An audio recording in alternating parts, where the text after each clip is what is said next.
Hi, team. Welcome to the Escape Podcast for Star Wars: The Real Old. The real old Republic. Hi, team. Welcome to the Escape Podcast for Star Wars: The Old Republic. Coming up, we talk about the second set of 5 Uprisings that came in patch 5.1. But first, some SWTOR and Guild news. Our broadcast aspect today is EPC 187, who is a Lightside Imperial on loan from the Outlander Alliance on Iocath, helping the Republic. Yeah, apparently that's how it's going to work. So yeah, that's right, buddy. Always don't never not be switching factions there. With me as always Right. is Seema. Hi, Seema. How's it going? Hey Max, it's going okay.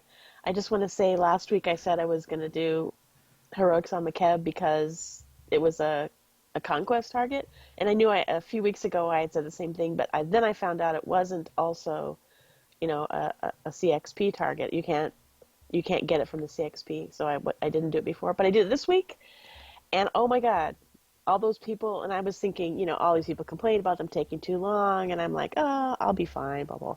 Those things are no joke. They take way too long.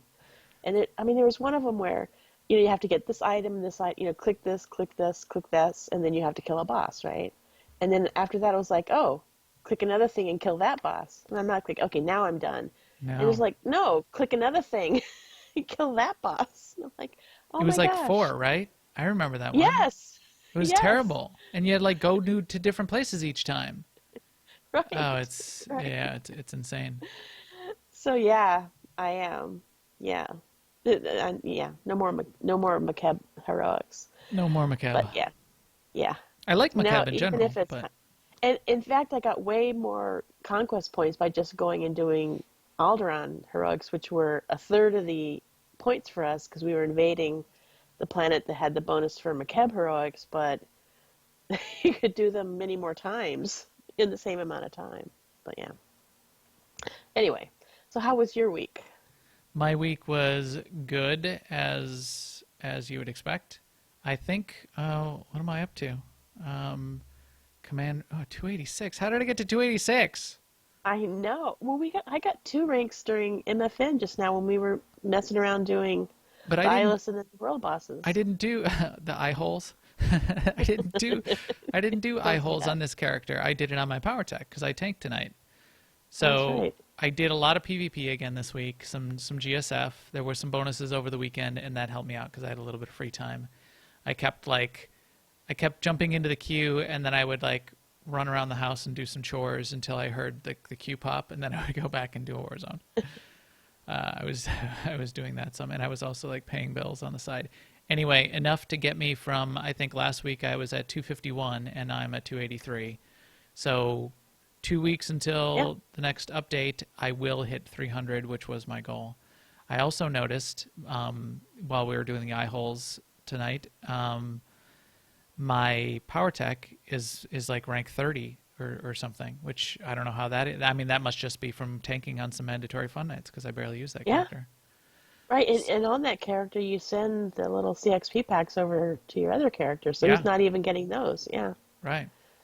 So that was fun. Tonight we did, which was fun, we did the eye holes for Rakghoul and and the world boss, and we killed the world boss on each of the maps we could find it on, and each time we killed it. Oh, maybe I shouldn't be talking about this too much.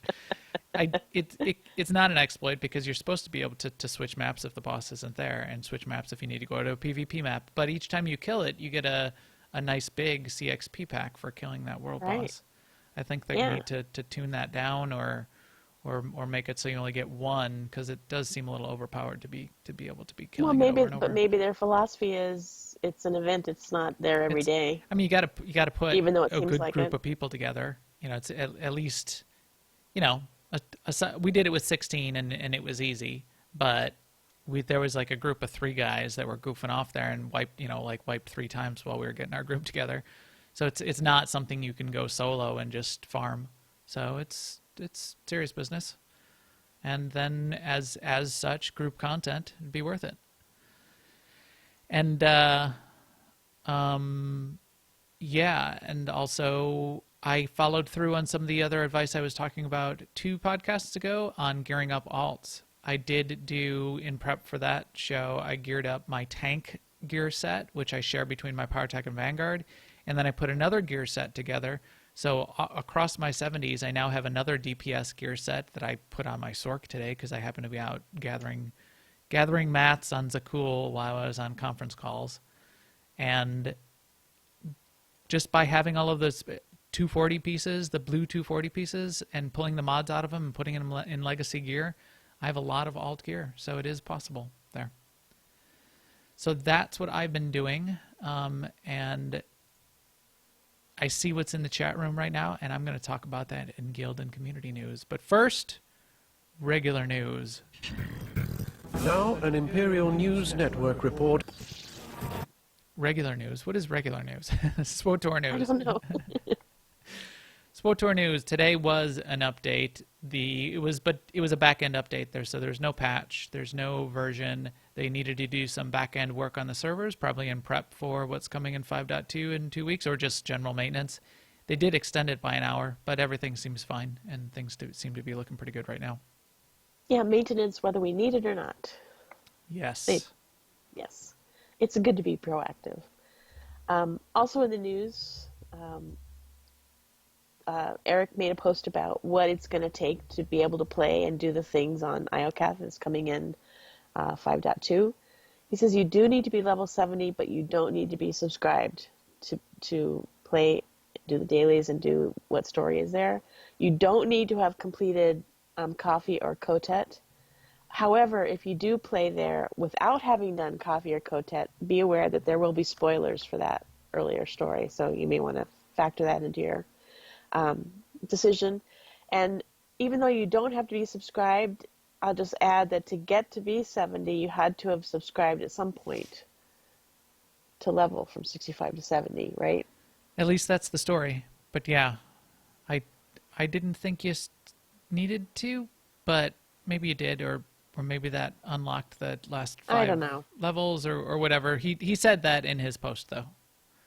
But regardless, that's interesting that I don't know about how much story, but you can get to IOCATH and you can at least do the dailies, it sounds like, without even being subscribed, without subscribing to get the content or any of that, as long as you've got level 70 already at this point.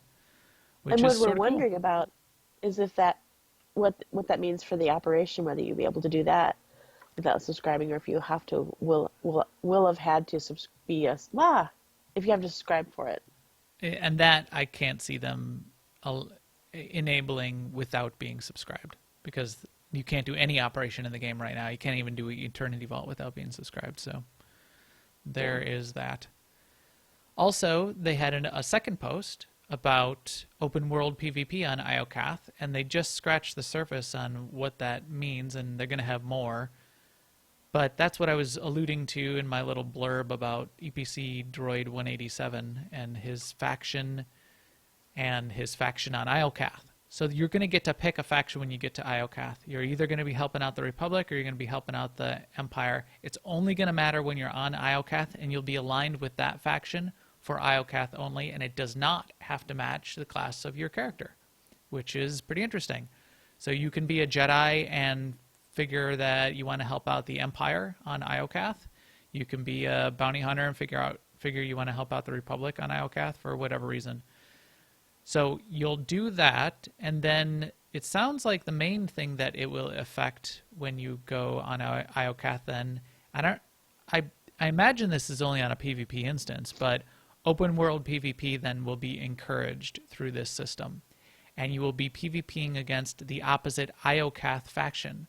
So your bounty hunter who's aligned with the Republic could be fighting other bounty hunters who are aligned with the Empire on IOCATH. Then the other thing they put in that post, which I thought was pretty interesting, which I can't wait for because it just seems so interesting, is when you kill people, you'll be able to loot them. I get a kick out of that in my mind for whatever reason. Can I bioanalyze them too? We can finally loot Corley. So yeah, and Zen tonight, who kept using recharge item and tricking us and us running over and trying to loot him.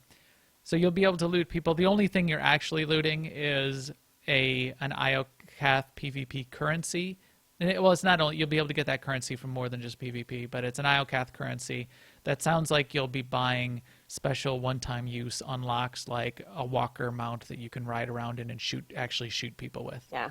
And that kind of It's stuff. not like you'll be able to get, the contents of their wallet or anything like that. Right? No, which that would be hardcore. We mentioned in the show the Ultima Online days, when you would have some of your actual gear or inventory that would drop and people would be able to take it. But yeah, so that sounds interesting. Hopefully we'll hear more. And I know they have more things to talk about, don't they, Seema? Yes. But first, before we leave that PvP thing, I just wanted to say that's going to be a hard choice for me because they kind of made the choice like between Darth Asina or Jace Malcolm.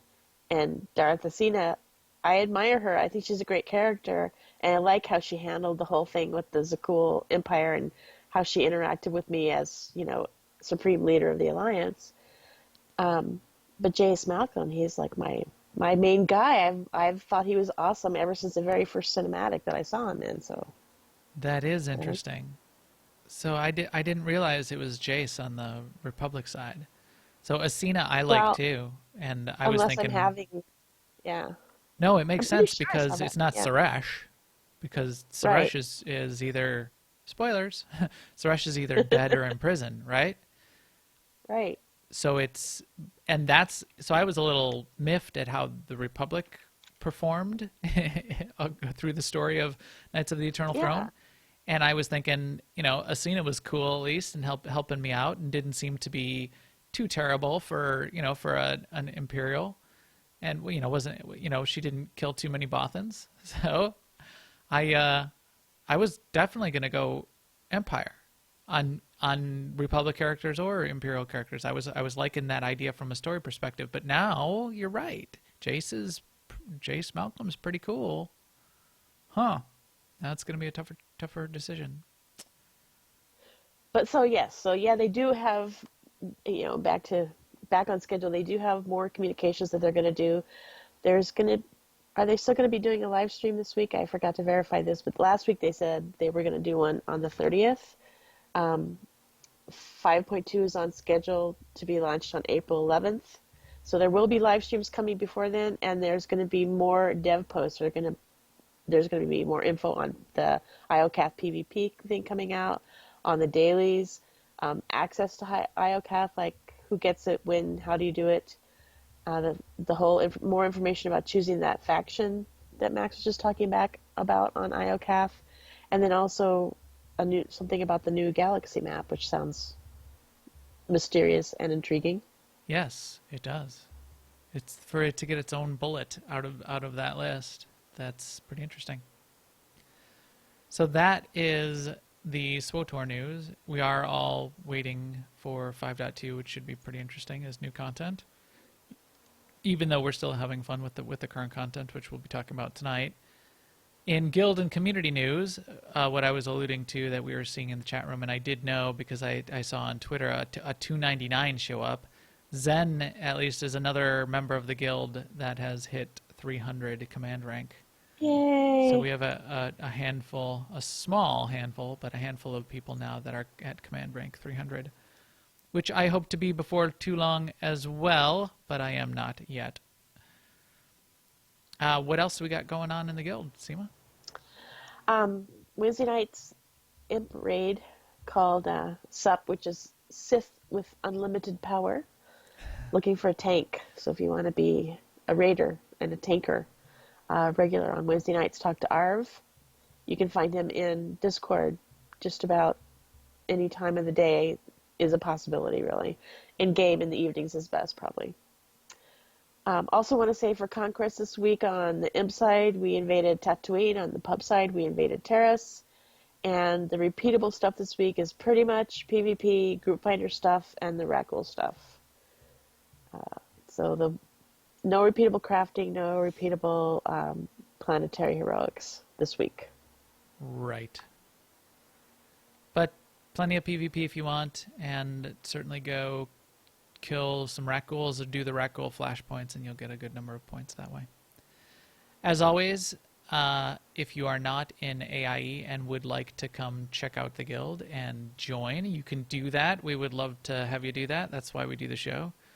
You can find information for our guild at aie-guild.org, and you can also just jump in on Jedi Covenant on either side, although we're more often on the Imperial side.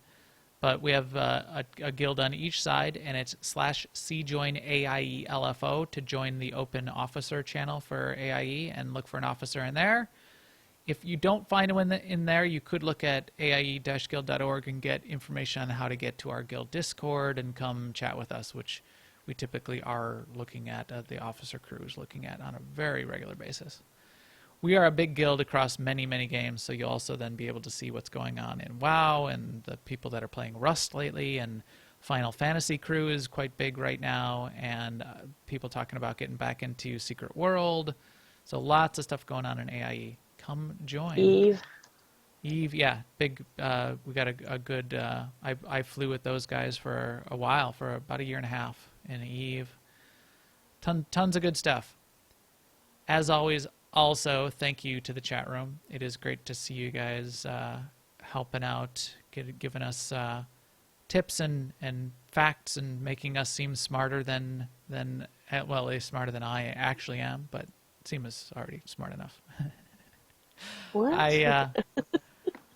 I appreciate it, and we will catch up with you guys after the show. But for now, we will get into our segment, which includes an instance with rat ghouls, but it's all about the Uprisings. Fresh ragu, mate. I mean, I hope not. I hope you don't. You know. You know.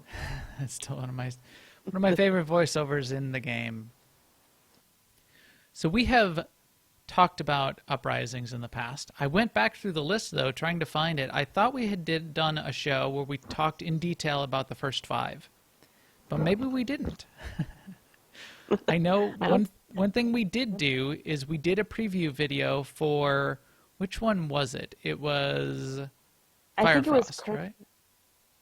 Crimson Fang, you're right. I think, yeah. Yep, you're right. Nowhere. Yeah.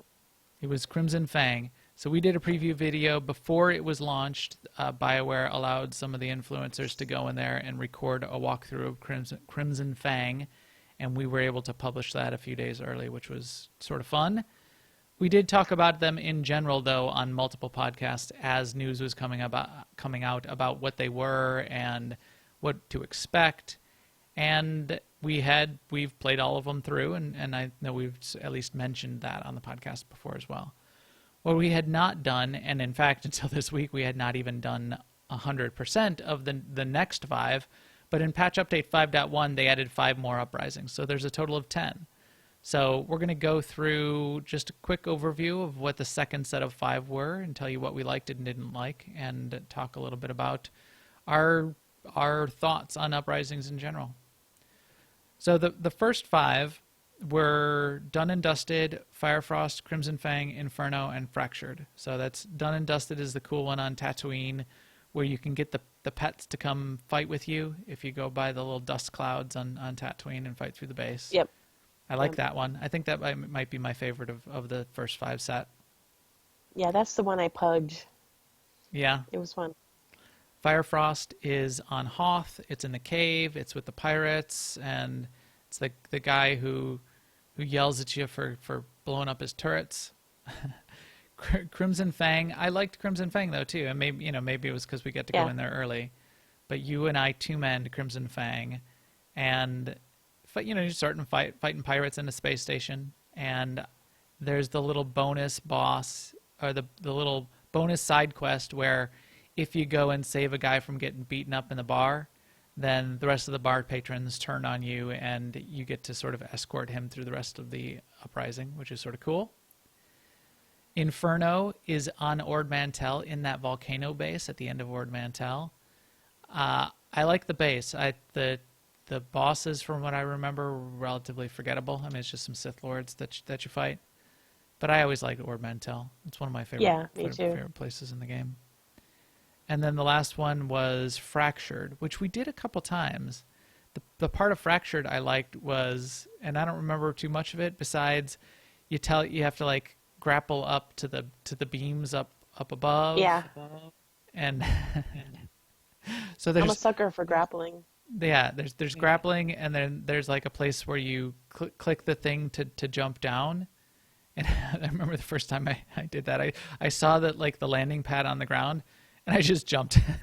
Yeah, and so died. did I. Oh, that's not how you do that. So those are good, and those are the first 5. So the second 5 showed up in 5.1, and then they added all of them to, you can find them on the fleet in the combat section, I believe. There's a large table which allows you to, on one side, see the complete list of all 10 now of story mode, and the other side to see them in veteran mode. You can also get to them by hitting Control G, or however you have Galactic Command bound, and clicking into queuing up into a random uprising, either story or veteran mode, through Galactic Command as well. Especially when it's a bonus, doing it through Galactic Command there and getting the bonus is a nice little extra bit of command rank that you could be doing. So the new 5 that they added continue this theme of reusing a bit of the graphics and setting. They definitely reworked it though. It's not the same place. They're not reusing the map. They are making it similar and give you the feel of the map, and they're reusing some of the graphic elements, you can tell. But they redid 5 old locations as new mini flashpoints. So that's sort of what you can think of as an uprising. And they added a couple twists to some of these too. So what was the first? I think the first one we actually did was Landing Party. But let's go through them in the order that I have them in the notes. Otherwise, I'll get all messed up. So Trench Runner. Trench Runner is pretty cool. So Trench Runner is DeNova. If you have ever done Explosive Conflict, the operation, Trench Runner is part of. It's a scene it's part of the setting out of the operation. After the 2 tanks, there's that long trench that you walk through to get up to the minefield. That's Trench Runner. Right, that's where it takes place. So you said it was hard. So why don't you explain a little bit? Well, if you have done the operation, that little gauntlet place is the most interesting trash. Is a pretty interesting trash in the operation. So basically, what the uprising is kind of similar to that. It's like a lot of trash, and it does keep coming and keep coming. Yeah. It was challenging for us, and there is a mechanic where someone gets up on a gun and can kill something that's approaching, like walkers, or maybe some of the incoming trash, some of the incoming big trash. Yeah, I've never played that role myself because I've always had to push my healing buttons instead. So for me, it was a little bit of a grind because we had to do it over and over, and then when we went back the second time, and like a week or 2 later, we still didn't do that much better. Yeah, but we finished it. Yeah. So it's definitely hard, and in that it being challenging, it's good because you want a challenge when you have content. Right. That's right, you do. So I will say though, a lot of the other 4, the challenge comes with dealing with the mechanics, which I enjoy more than this one, which the challenge is more around killing them fast enough so that you don't get overrun. Yes. Right. And some of those you're right. So this one was one of those where you're just getting tons and tons of ads, which is, I don't know. I go back and forth. There's more ads in some of these than I've ever seen before in MMO content, in big fights where maybe not, but you just get like the waves and waves. It does. It makes it really dynamic. It makes it feel like you're like in a really in a pitched battle, and so that I did find interesting. When it's just too much of it, then yes, then it gets a little too much. But then you get to the big hover tank at the end, and that's a little bit more of a boss fight.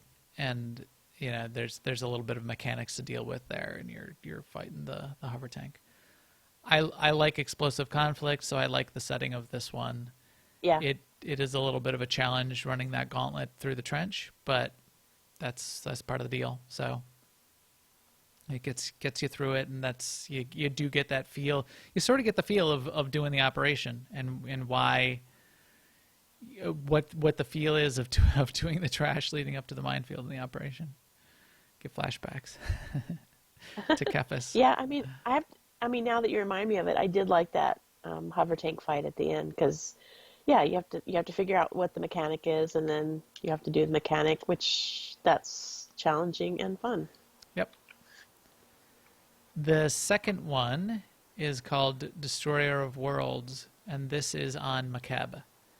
And Destroyer of Worlds is basically, if you remember on Makeb, there was a couple points where you went down into some of the mines where some of the mining was going on for Ice 9, whatever they're mining there. Isotope Ice 9. Whatever Kurt Vonnegut was mining down in the bottom of Makeb. But yeah, so you're down in those underground areas, and where the dwarves delved too greedily and too deep, and they awoke whatever.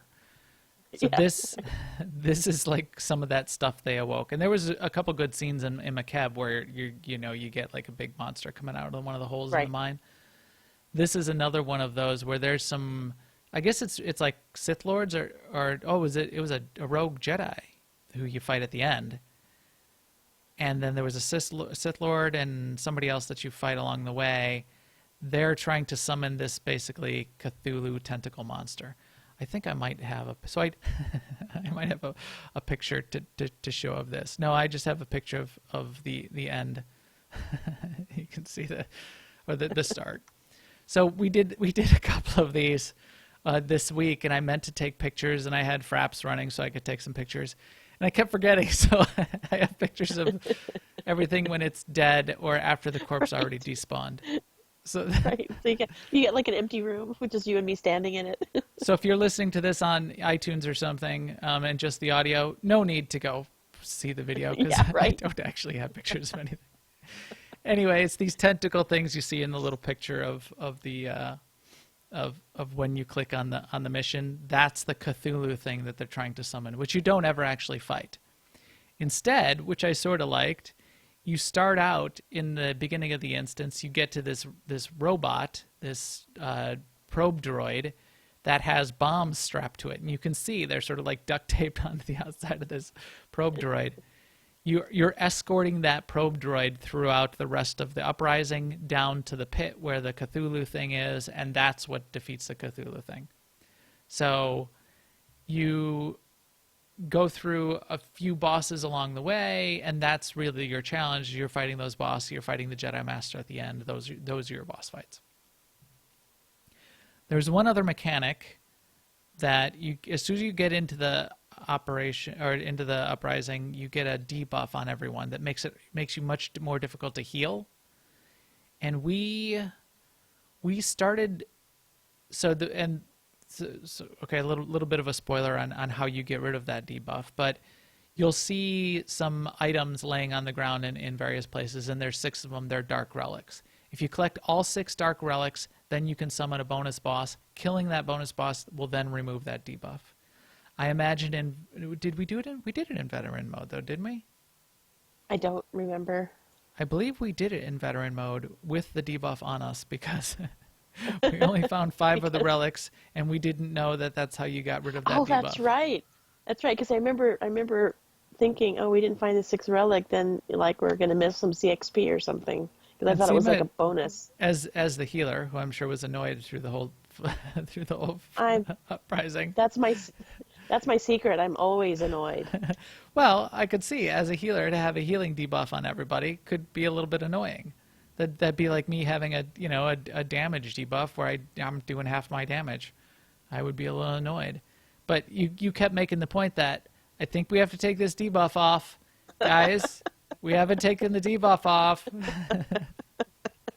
And so we finished the Uprising and still had not removed the debuff. I'm like, well, maybe you got to kill the Cthulhu thing at the end. Maybe that's what removes the debuff. Nope, that's not it. Anyway, you kill the first you kill the first two bosses. Actually, you pick up the droid escort, you kill the chief engineer, and then you kill Velok and Squirror, which are two droids that you have to sort of kill at the same time. After you kill those guys, then you can summon the bonus boss, and that will then take the debuff off for the last fight with the Jedi Master, which helps. Supposedly, if you don't kill the Velok and Skur droid bosses, and try to summon the bonus boss, you'll have to fight them all at the same time, which is supposedly very hard. So we never saw the bonus boss, the quote-unquote caller in the dark, but that bonus boss is supposed to be pretty difficult, which I would imagine to be the case.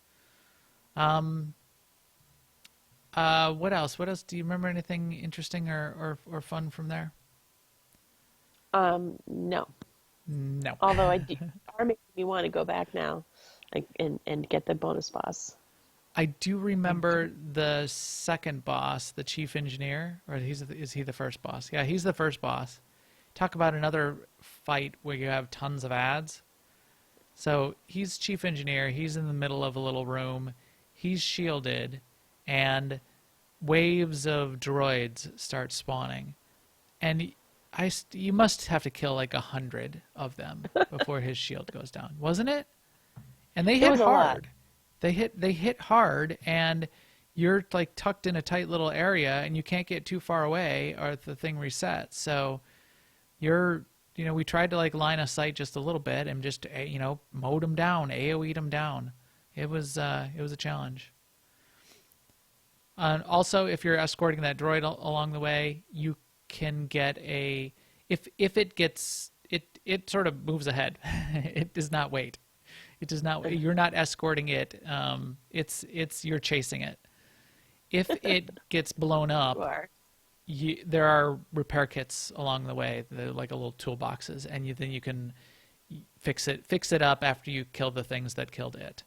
Supposedly, there's a achievement if you get all the way through the instance without having to repair it.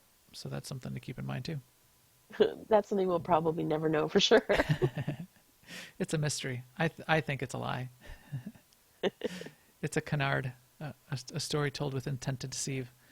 Jedi Master fight at the end, that was fine. Bunch of circles where she causes problems with you, with some circles that make you slow, another circle that's really big and hurty. So stay out of the circles. And then you blow up Cthulhu. Next one, which I thought the plot of this one was interesting, although the setting itself was okay. It's on Coruscant. It's in one of the base sort of more sub-level areas of Coruscant. You fight. You know what it reminds me of is what is it called on Coruscant? It's like it's not the sewers. The works. The works. The works. Yeah, so I think it's based on the works. It is based on the works. Yeah. It absolutely is. You know what it reminds me of? The thing that it's exactly based on, and it takes all of its graphics from. It reminds me of that. Isn't that fascinating? Duh. The works. How you make these connections. That's based on the works. Anyway, it's based on the works. So the setting I think is only okay. The story of this one, though, is that it's a rogue Republic agents that are down there unleashing havoc in order to blame it on the Empire, and like killing civilians and doing a little like false flag terrorist activity. And they want to start a war. They want to blame it on the Empire or blame it on the Alliance. I don't know who they're blaming it on, but you get a little bit of that story through there, and I thought that was a little interesting twist. Yeah, I thought so too. You're fighting then those Republic guys, and then you're also fighting the Cathan, which are those beasts that you see down in the works when you're down there and going through it on Coruscant, leveling up characters. So there's like little Cathons, and which one's the little one? They're all little. There's the Beta Cathon who summons more Cathons. That's one of the fights. And then at the end, there's the big boss, Commander Callan, and he summons the Alpha Cathon, and the Alpha Cathon you have to fight, and then you fight Callan.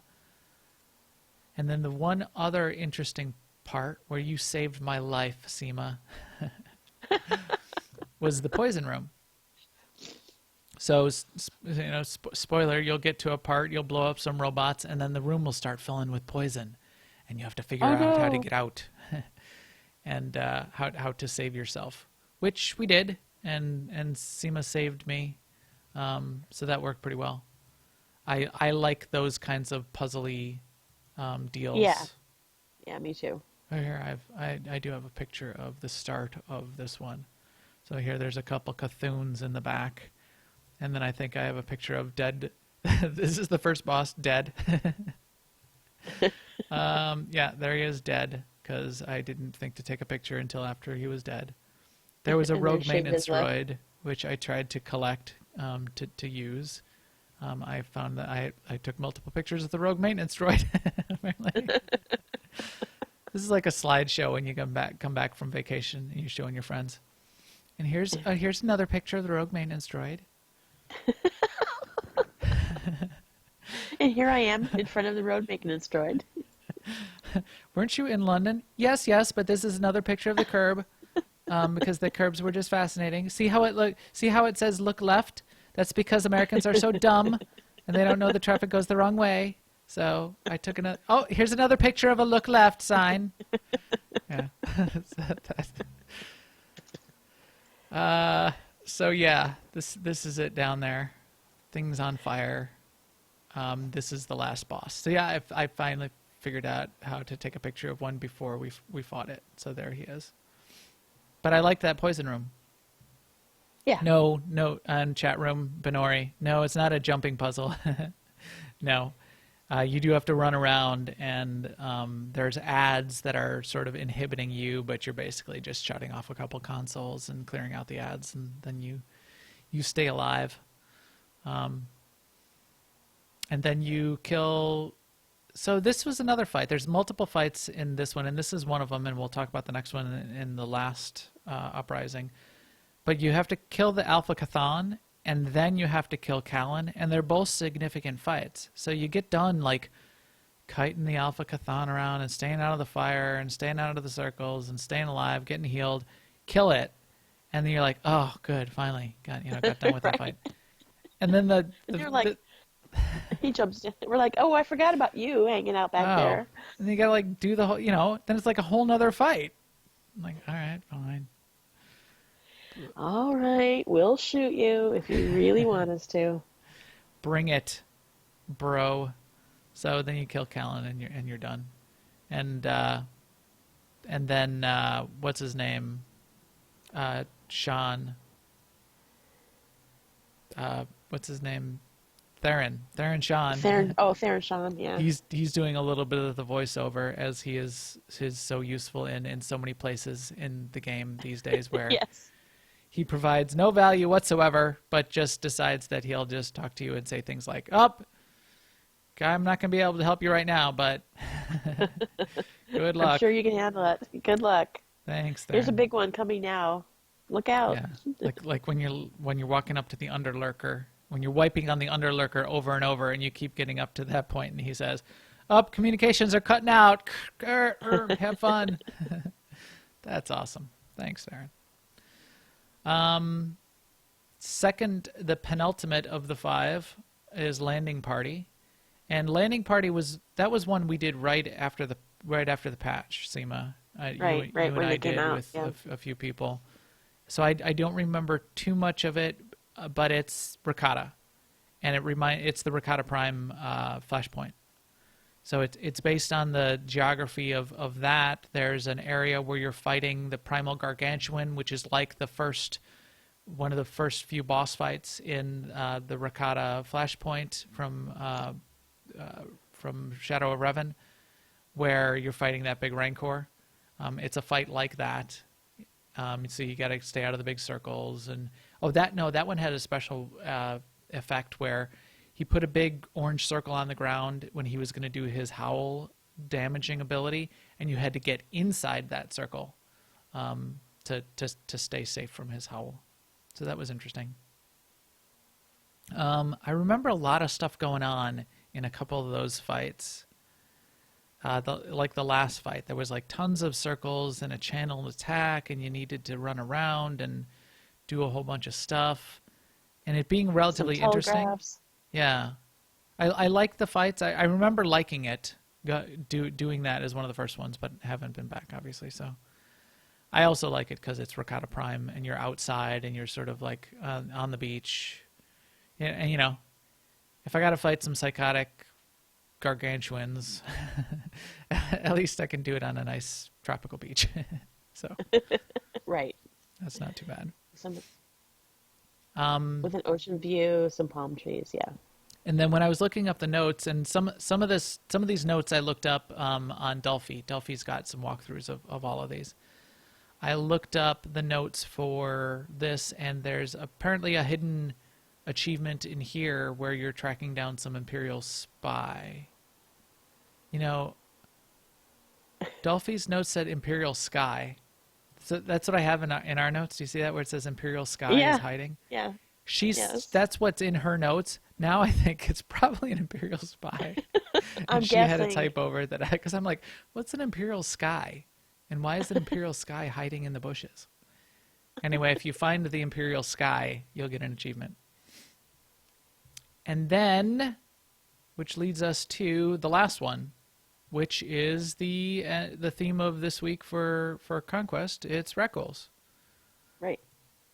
So this one's called Trial and Error, and this is on a space station laboratory.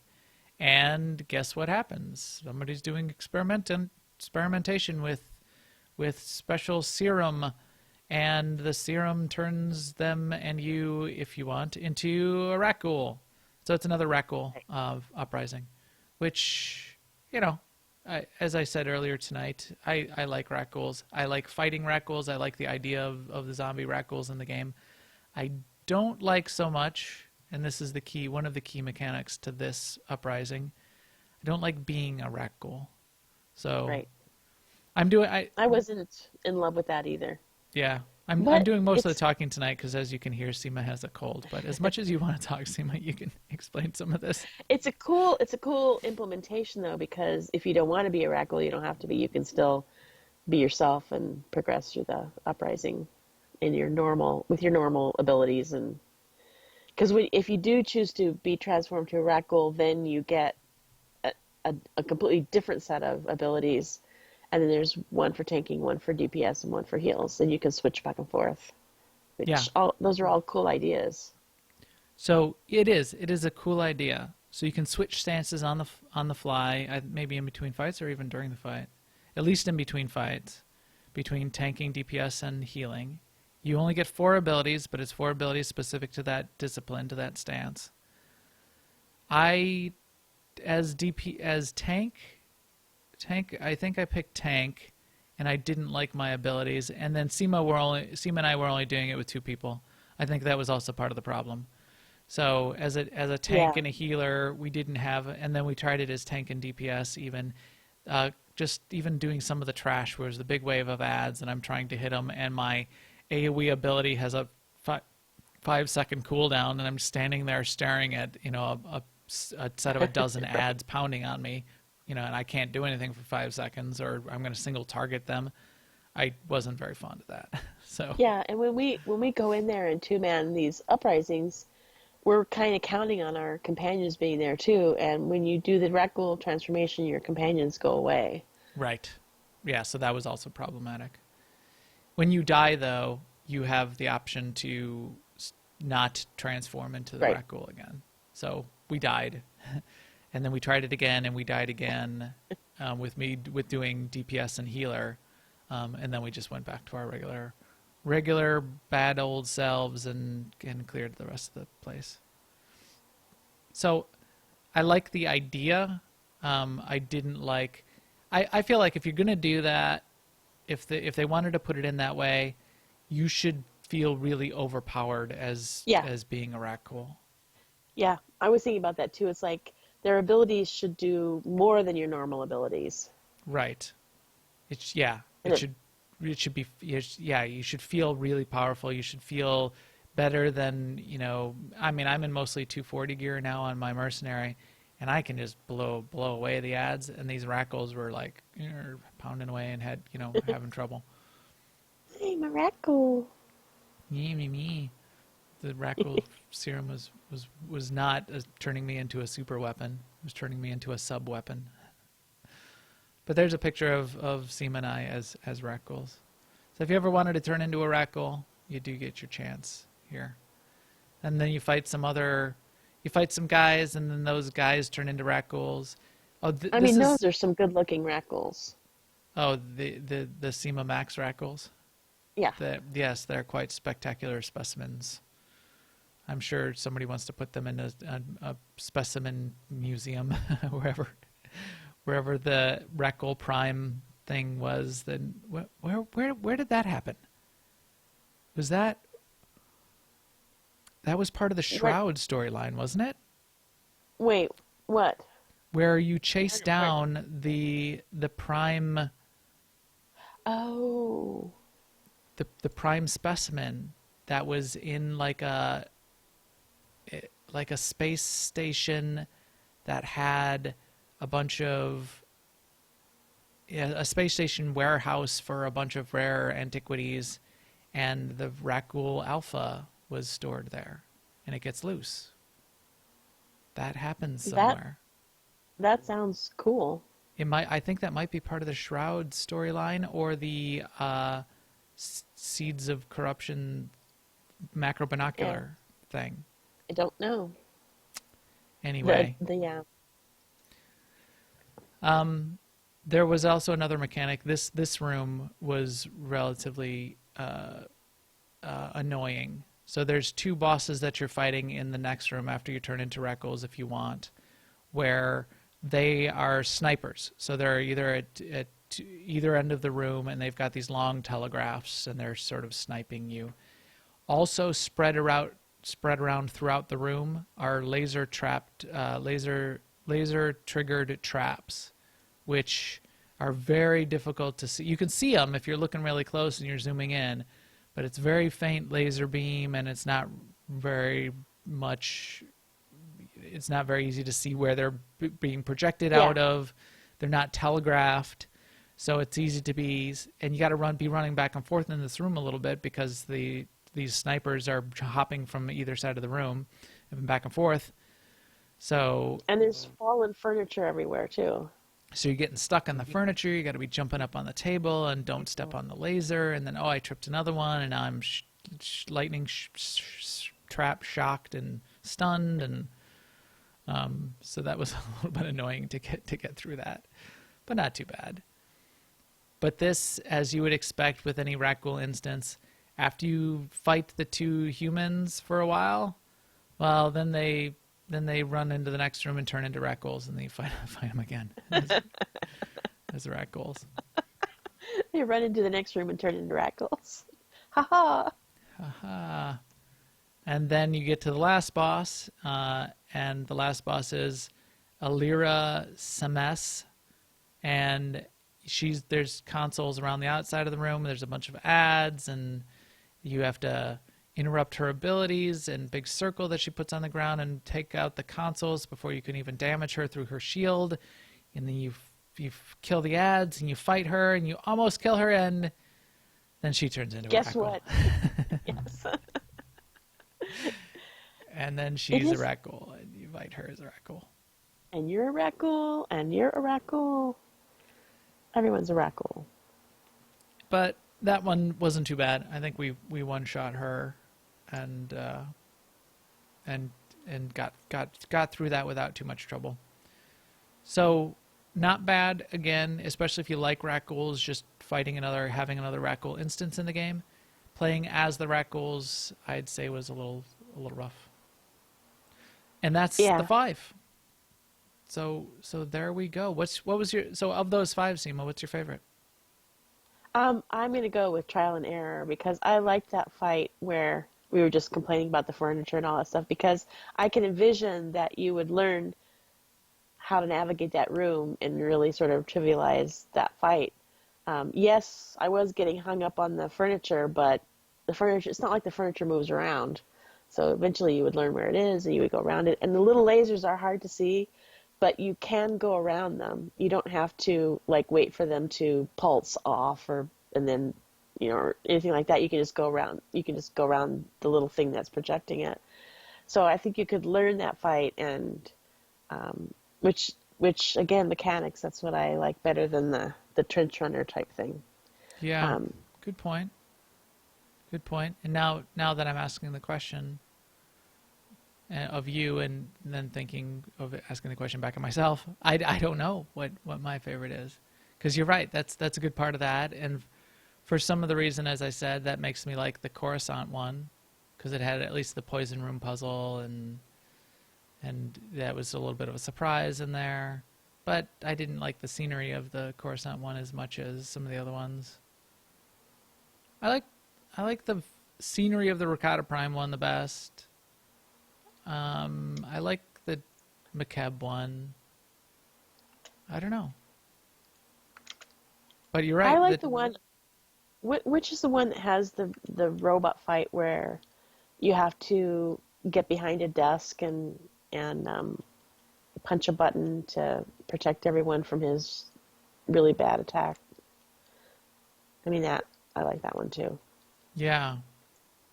Although that sounds like the actual Ricotta Prime, not the Uprising Ricotta Prime. Maybe that's what I'm thinking of. Yeah. Yeah, I like that one. I think that you're might right. be Yeah. one of those. Because I think I have done some Assault on Flashpoint Rishi. recently. I think that might be. Yes, that must be what it is. But yeah. Yeah. But to sum it up, besides which one we like and what the pluses and minuses are, I think this is a little bit of an overlooked piece of the game. I mean, people say, oh, BioWare never adds any content. They've got 10 of these Uprisings in it. I know they go relatively quickly, but it's significant content. It's nice little, nice little bite-sized PvE battles that you get to do that are relatively dynamic with, some unique little fights and mechanics in them. I have a good amount of appreciation for them, and I do count them as significant content that's been added in the past year. Yeah. So I would agree with that. that's what I'll say about that. All right. So I think with that, we can wrap it up. Our 187 droid here is ready to figure out what faction he's going to be as he rides the escape pod indefinitely, so it doesn't really matter, buddy. Oh, he's going to be on Team Jace. Team Jace versus Darth Asina, Darth Asina, I don't know, I sort of still like her. So we'll see. Yep. You all will have to decide for yourselves as well. And until then, thank you all for joining us on newoverlords.com, on iTunes, YouTube, or live on Twitch. We will stream again next Tuesday night on twitch.tv/newoverlords around 10:30 p.m. Central. Please follow us on Twitter at MaxTheGray and at AIESEMA. Please subscribe on YouTube because that's pretty cool to see those subscriber numbers go up a little bit. And come find us on Jedi Covenant, the server, and ask us for an AIE Guild invite. We would love to have you and have you come play with us, especially on our Tuesday night things. And we will talk to you soon. Later, everyone.